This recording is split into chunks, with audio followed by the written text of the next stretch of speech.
I want to start by saying how impressed I was too when I received a copy of the Learn Eldership publication at the tail end of last year. I meant, the road to hell is paved with my good intentions, I'm afraid. I meant to write to Chris and to David at that point and say how impressed I was by it. I never quite got round to it. I think it's a very professional document with so many useful articles that will prove invaluable to elders. I love the mixture of the spiritual, the theological and the practical inputs. And I found the articles really challenging, even after many years as an elder. Fiona Buchanan, who's one of the contributors, she says that she feels excited about the people that the Learn Eldership Initiative will reach, and I share that hope. It will be a great aid memoir to refer back to. I've spent much of my working life in training roles, and I'm delighted to see such a useful piece of material available to elders. I know that in my CURT session, there is a general desire for more training for elders, and I look forward to seeing what else is developed, David, from the Council in due course. I met my own Clark today, and she was clutching her copy of Learn Eldership, and she was saying how delighted she was with it as well.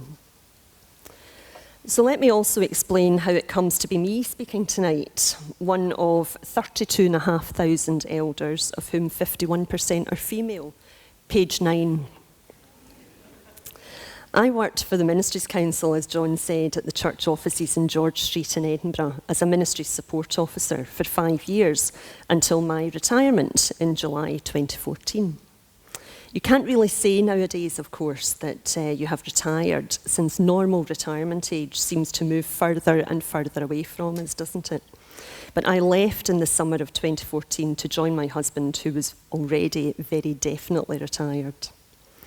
I had worked for a number of different organisations in a training or leadership development role for almost 30 years before joining the Ministries Council as the Ministry Support Officer.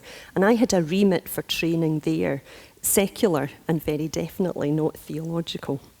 And I delivered appraisal training, for example, to ministers who had ministries development staff. And I also initiated a leadership programme for ministers.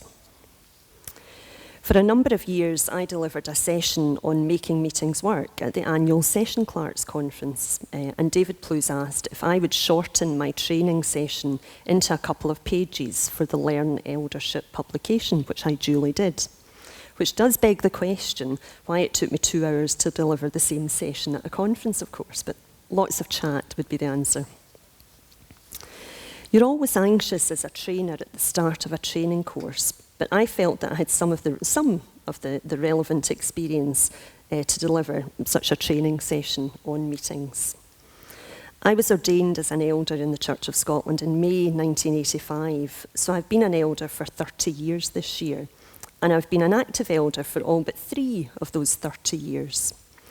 I was assistant clerk in my current CURT session for 10 years, had a few years in the back benches for good behaviour, and then became session clerk, which I retired from in 2013, having carried out the role for 5 years, which is our tradition.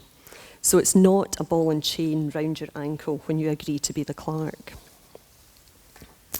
When I retired as clerk, I did a few calculations to figure out how I had spent my time as elder clerk and previously as assistant clerk. I reckon that I've written 150 minutes of CURT session meetings. And by May this year, 30 years after ordination, that I will have attended 225 CURT session meetings, give or take 1 or 2, which corresponds to 25 days of my life in meetings. I was asked to be the assistant clerk originally because in my day job at the time, I worked for Bank of Scotland, and I was assistant to one of the general managers, and guess what a major part of my job was? Yep. Taking minutes at executive meetings. In my time at the Ministries Council, I was the secretary to a number of groups. I seemed never to escape from writing minutes. And I worked with the Reverend Neil Glover on some of those groups. Neil has a young family and tells a story of his daughter Susie, who was about 5 at the time.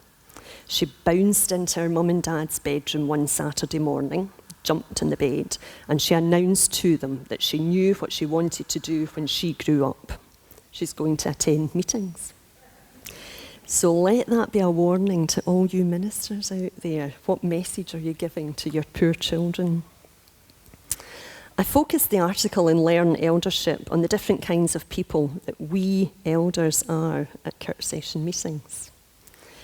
In the Session Clerks training session, we would spend quite a lot of time discussing the different behaviours that are found at Kirk Session meetings amongst the eldership and how clerks might manage those behaviours. And there were many wry smiles when I would highlight some of those behaviours. Some of us are very hesitant in speaking up, particularly in a large Kirk session, so our voices are not heard at all. And that is a loss to the court. Some of us will chat to our neighbour, but lack the confidence to speak to the full court. There are some wily old foxes out there, and there are some wise owls too. Sometimes we can be stubborn and hang on to our ideas like grim death, and sometimes we want to keep the peace at all costs and not rock the boat, and therefore we don't like what's really just the rough and tumble of debate. All pretty challenging behaviours for the clerk and the moderator, however. And then there are the car park conversations to contend with too, aren't there? The mutterings of groups of elders as we leave. However, to quote the title of the moderator's article in Life and Work in the March edition, we are on the same team. And it's really important, I think, to remember that fact. Despite our differences of opinion, they are as nothing in comparison with what unites us in our calling to serve God. The moderator is encouraging people to find it in their hearts to commit to speaking well of each other. And if we do not have something good to say, we should say nothing at all. Sound advice. One final story from my Ministries Council training days that shows how different we are as individuals and how this is reflected in our behaviours at meetings. I was asked to deliver a session on team building for a Kirk session and to focus on the Myers-Briggs personality type instrument, which I was licensed to deliver. This was quite a large Kirk session, and we had about 50 people there on the day, with about 10 elders unable to attend. The minister wanted to understand how engaged the members of his Kirk session were. He felt that there was often little response to papers at Kirk session meetings, little in the way of dialogue, and therefore little discussion at meetings. A lot of statements from the moderator and no response from the elders. He felt as if he was talking to himself sometimes. He wanted to take time out with his session to get to know each other and understand each other better. On the training day, we carried out the Myers-Briggs review, and I'm sure many of you will know about Myers-Briggs. The Myers-Briggs type instrument considers 4 aspects of our behaviour. So it doesn't tell you the meaning of life, it's just 4 aspects of behaviour. It's about where we get our energy from, whether we are introverted or extroverted.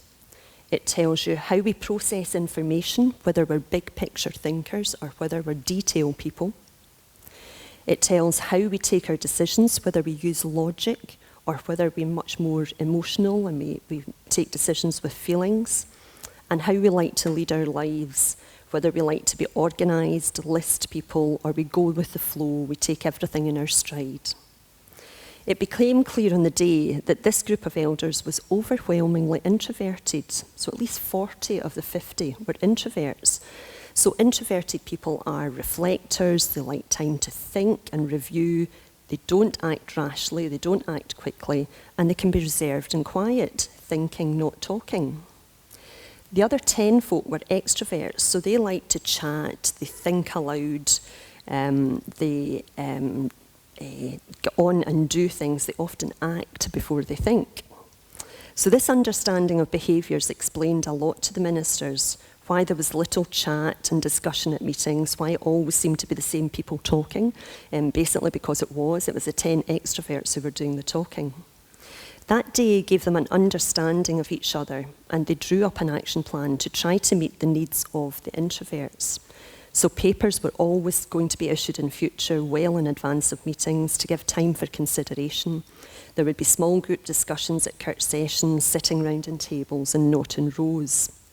One of the wags on the day, of course, did say that the real introverts were the 10 missing elders because they were so quiet they couldn't bring themselves to come along on the training day and take part in that kind of discussion forum. As Hugh Donald says in his articles in Learn Eldership, it's worth spending time getting to know each other so that we are better able to develop relationships built on an understanding of each other, and recognising that different approaches and perspectives, in fact, enrich our faith communities. The love of Christ unites us, and we have declared in our vow of ordination that we will labour in the fellowship of faith for the advancement of the kingdom of God. Our differences are nothing as compared to that charge. Thank you for listening.